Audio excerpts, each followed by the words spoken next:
क्या देश भर की विपक्षी पार्टियां अब विपक्ष में ही रहेंगी? एक इम्पोर्टेंट सवाल, क्यों लगातार हार रही हैं विपक्षी पार्टियां? क्या विपक्ष के लिए इस हार का सिलसिला तोड़ना अब असंभव है? एंटी इनकम्बेंसी सिर्फ गैर बीजेपी राज्यों में ही क्यों? तो चलिए एक एक करके कहानी को समझते हैं।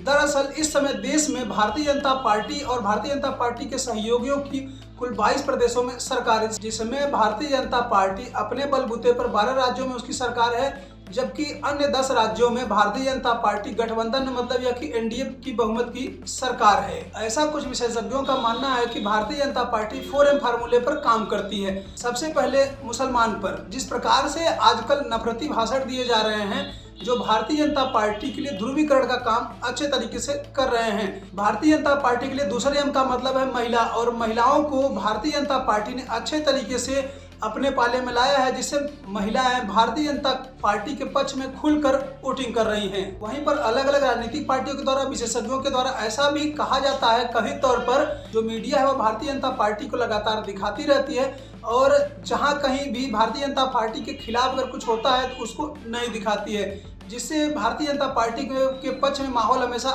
बना रहता है। और चौथा एम जो सबसे इम्पोर्टेंट है वह है मनी।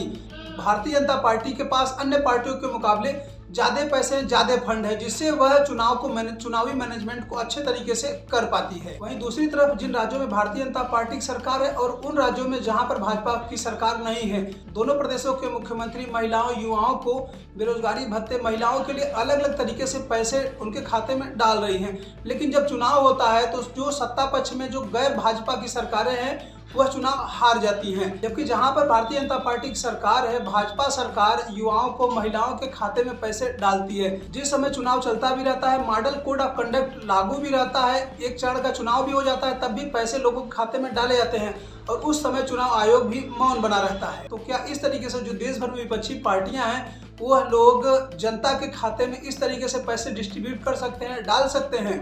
पहली चीज तो जो विपक्ष की पार्टियां हैं उनके पास उतना फंड ही नहीं है जो भारतीय जनता पार्टी से मुकाबला कर सके। अब बात एंटी इनकम्बेंसी सिर्फ गैर बीजेपी राज्यों में ही क्यों होती है? देश भर में इस समय 22 राज्यों में भारतीय जनता पार्टी और उनके सहयोगियों की सरकार है। जैसे बिहार में 20 वर्षों से एनडीए की सरकार है, गोवा में कई वर्षों से सरकार है, गुजरात में लगभग 20 वर्षों से भारतीय जनता पार्टी की सरकार है, मध्य प्रदेश में लगभग 15 वर्षों से भारतीय जनता पार्टी की सरकार है।